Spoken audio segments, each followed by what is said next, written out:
ቤት ለመስራትና ለመገንባት ለምትፈልጉ አዲስ መፍትሄ ይፋ ተደረገ። ቤቱን ለማግኘት 500 ሺህ ብር ተቀማጭ አስገብቶ መጀመር እንደሚቻል ጎ ቤቶች ባንክ አስታውቋል። በሌላ በኩል ደግሞ ዲጂታል የግንባታ ቁጥጥር መረጃ ስርዓት ይፋ ተደርጓል። መኪና ወደ ሀገር ቤት የሚገባበትን ሂደት በተመለከተ ማስጠንቀቂያ መሰጠቱን ሰምተናል። ሰላም ቤተሰቦቻችን፣ መረጃዎቹን የት ሀገርና የት ከተማ ሆናችሁ እየተከታተላችሁ እንደምትገኙ በሀሳብ መስጫው ላይ ጻፉልን። በየትኛው ርዕሰ ጉዳይ ላይ መረጃ እንድናቀርብ ብላችሁ እንደምትፈልጉ ማሳውቁን። አሁን ዝርዝር መረጃዎቹን አንድ በአንድ ወደ እናንተ እናደርሳለን። እስከ መጨረሻው አብራችሁን ቆዩ። የመኖሪያ ቤት ፈላጊዎች በግል የባንክ አካውንታቸው ገንዘባቸውን ቆጥበው የሚፈልጉትን አይነት ቤት ተሰርቶላቸው የሚወስዱበት አዲስ ፕሮጀክት ይፋ ተደረገ። ቤት ፈላጊው ቤቱ ተጠናቆ ካርታ ሲረከብ ብቻ ገንዘቡን ለቤት ገንቢው ያስተላልፋል ተብሏል። በሪል ስቴትና የተለያዩ ትላልቅ የህንፃ ግንባታ ፕሮጀክቶች የረዥም ጊዜ ልምድና ታማኝነት ያለው ኮምፓስ ፕሮፐርቲስ ከጎ ቤቶች ባንክ ጋር በጋራ ተግባራዊ የሚያደርጉትን በአይነቱ አዲስ የሆነ የቤት ግንባታ ፕሮጀክት በዛሬው ዕለት ይፋ አድርገዋል። በሌላው ዓለም የሪል ስቴት ዘርፍ በስፋት ስራ ላይ ቢውልም በኢትዮጵያ ግን እስካሁን ያልተተገበረ አሰራር መሆኑን የኮምፓስ ፕሮፐርቲስ የስራ ኃላፊዎች ገልጸዋል። ይህ አዲስ ፕሮጀክት ቤት መግዛት የሚፈልግ ግለሰብ በቅድሚያ 500 ሺህ ብር ተቀማጭ በማስገባትና በሚፈልገው የቤት ካሬ መሰረት በየወሩ በራሱ ስም በጎ ቤቶች ባንክ ደብተር ከፍቶ መቆጠብ የሚጠበቅበት ሲሆን ለቁጠባው 15 በመቶ ወለድ ይታሰብለታል ተብሏል። በዚህ ሂደት ውስጥ ግን ገንዘቡ በራሱ በግለሰቡ አካውንት የሚቀመጥ እንጂ ወደ ኮምፓስም ሆነ ወደ ጎህ አካውንት የሚገባ ምንም አይነት ገንዘብ አይኖርም ተብሏል። በተጨማሪም ቤት ፈላጊው በሚፈልገው የጊዜ ገደብ ቤቱ ተጠናቆ መረከብ የሚችል ሲሆን ካርታውን ሲረከብ ብቻ ገንዘቡን ከራሱ የቁጠባ ሂሳብ ወደ ቤት ገንቢው ያስተላልፋል ተብሏል። ግለሰቡ የቆጠበውን ገንዘብ ማውጣት ከፈለገም ለባንኩ ቀድሞ በማሳወቅ ማውጣት እንዲችል አሰራር ተቀምጧል። በተጨማሪም ለዚህ አገልግሎት ምንም አይነት የአገልግሎት ክፍያ አይጠበቅበትም ተብሏል። የባንክ ገዛ የሚፈልግ ደንበኛም ቀሪ ክፍያውን ከባንክ ጋር በማያያዝ ቤቱን መረከብ እንደሚችልና የቤቱን ካርታ እስኪረከብ ድረስ ያስቀመጠው ገንዘብ ከፍተኛ ወለድ እንደሚኖረውም ገልጸዋል። አዲስ አበባ ላይ ከሪል ስቴት ጋር ተያይዞ በተደጋጋሚ የሚሰማውን ቅሬታና ችግር በእጅጉ ይቀርፈዋል የሚል እምነት እንዳላቸውም ኮምፓስ ፕሮፐርቲስ እና ጎ ቤቶች ባንክ ጠቁመዋል። በሌላ በኩል ደግሞ ዲጂታል የግንባታ ቁጥጥር መረጃ ስርዓት ይፋ ተደርጓል።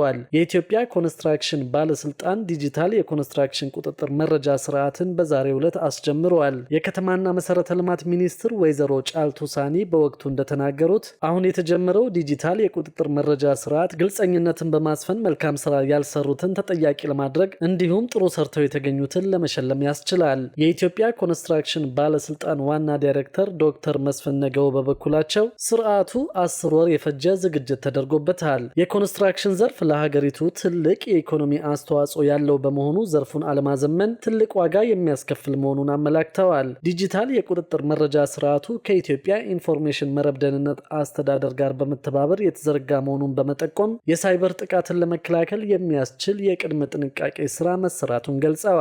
በሌላ በኩል ደግሞ በተፈጥሮ ጋዝ የሚንቀሳቀሱ ከባድ ተሽከርካሪዎች ብቻ ወደ ሀገር ውስጥ ይገባሉ ተብሏል። ለአስመጪዎችም ጥብቅ ማስጠንቀቂያ መተላለፉ ታውቋል። የትራንስፖርትና ሎጂስቲክስ ሚኒስቴር ከሀገር ውስጥ የተፈጥሮ ጋዝ ማምረት መጀመር ጋር በተያያዘ የትራንስፖርት ዘርፉን ወደ ተፈጥሮ ጋዝ ኃይል ለማሸጋገር የሚያስችል የማስታወቂያ መግለጫ አውጥቷል። ሚኒስቴሩ በዛሬው ዕለት ባወጣው መግለጫ መሰረት በቀጣይ ጊዜያት በተፈጥሮ ጋዝ የሚንቀሳቀሱ ከባድ መኪናዎች ብቻ ወደ ሀገር ውስጥ እንዲገቡና እንዲሰሩ እንደሚፈቀድ አስታውቋል። ይህ ውሳኔም የሀገር ውስጥ የተፈጥሮ ጋዝ ሀብትን ለመጠቀም የተቀመጠውን አቅጣጫ ተከትሎ የመጣ ሲሆን በተፈጥሮ ጋዝ የማይሰሩ ከባድ መኪናዎችን ወደ ሀገር ውስጥ ማስገባት ከዚህ በኋላ በፍጹም እንደማይፈቀድ ለሁሉም ባለድርሻ አካላት አሳውቀዋል። ሚኒስቴሩ በተለይ ለአስመጪዎች ጥብቅ ማስጠንቀቂያ አስተላልፈዋል። አስመጪዎች ከትራንስፖርትና ሎጂስቲክስ ሚኒስቴር የማስገባት ፈቃድ ሳያገኙ ምንም አይነት ከባድ መኪና ግዢ እንዳይፈጽሙ አሳስበዋል። ማስታወቂያው ከወጣ በኋላ የሚደረጉ ማንኛቸውም ግዢዎች የማስገቢያ ፈቃድ የማያገኙ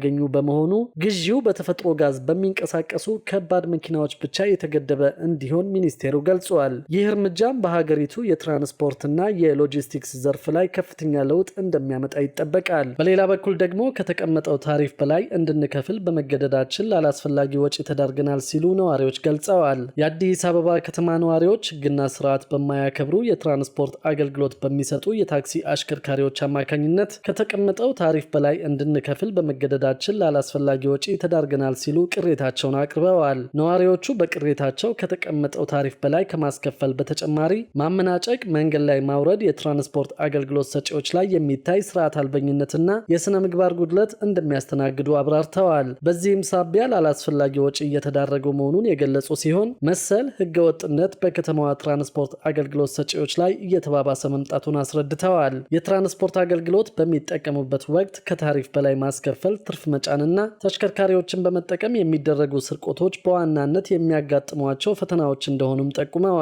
በተጨማሪም የተሳፋሪን መብት አለማክበር፣ ያለ ታርጋ ማሽከርከርና ሌሎችም የትራፊክ ህግ ጥሰቶች ለከፋ ችግርና እንግልት እየዳረጋቸው መሆኑን ገልጸዋል። የአዲስ አበባ ከተማ አስተዳደር ትራንስፖርት ቢሮ የትራንስፖርት አገልግሎት ክትትል ዳይሬክተር አቶ ጌትነት ታመነ በሰጡት ምላሽ በሩብ በጀት ዓመቱ ከታሪፍ በላይ ማስከፈል፣ ትርፍ መጫን፣ ተሳፋሪውን ማንገላታትና መሰል ህገወጥ ተግባራትን በፈጸሙ 911 የከተማ ታክሲ አሽከርካሪዎች ላይ በተወሰደ ህጋዊ እርምጃ ከ990 ሺህ ብር በላይ የቅጣት ገንዘብ መሰብሰቡን ተናግረዋል። እርምጃ የተወሰደባቸው ሌሎች አሽከርካሪዎች ከታሪፍ በላይ በማስከፈልና ትርፍ መጫን ላይ ተሰማርተው እንደነበርም ዳይሬክተሩ ጠቁመዋል። ህግና ስርዓትን አክብረው የሚሰሩ እንዳሉ ሁሉ ተሳፋሪውን የሚያጉላሉ በርካቶች መሆናቸውን ያወሱት ዳይሬክተሩ ተሳፋሪዎች መሰል ችግሮች አጋጥሟቸው ጥቆማ በማድረጋቸው ምክንያት እርምጃዎቹን መውሰዳቸውን ጠቁመዋል። ቅሬታ አቅራቢዎቹ ያነሷቸውና ሌሎችም የትራፊክ ህግ ጥሰቶች ማህበረሰቡን ለከፋ ችግርና እንግልት እየዳረጉ መሆኑን ያመኑት ዳይሬክተሩ በቀጣይም እነዚህንና መሰል ችግሮችን ለማረም ልዩ ትኩረት ተሰጥቶ እንደሚሰራ ገልጸዋል። በከተማዋ ትርፍ መጫንና ከታሪፍ በላይ ማስከፈል በሰፊው የሚስተዋል በመሆኑ ማህበረሰቡ ላላስፈላጊ ወጪና ለትራፊክ አደጋ እንዳይጋለጥ እነዚህ ከተፈቀደ ውጭ የሚንቀሳቀሱ አሽከርካሪዎች ለትራፊክ ደህንነት አካላት በማጋለጥ ህብረተሰቡ የበኩሉን አስተዋጽኦ እንዲወጣም ጥሪያቸውን አቅርበዋል። የአዲስ አበባ ከተማ ነዋሪዎች በተደጋጋሚ ከተቀመጠው ታሪፍ በላይ በሚያስከፍሉ የከተማ ታክሲ አሽከርካሪዎች አማካኝነት ላላስፈላጊ ወጪና እንግልት ተዳርገናል በማለት በተደጋጋሚ አቤቱታቸውን ሲያሰሙ ይደመጣል።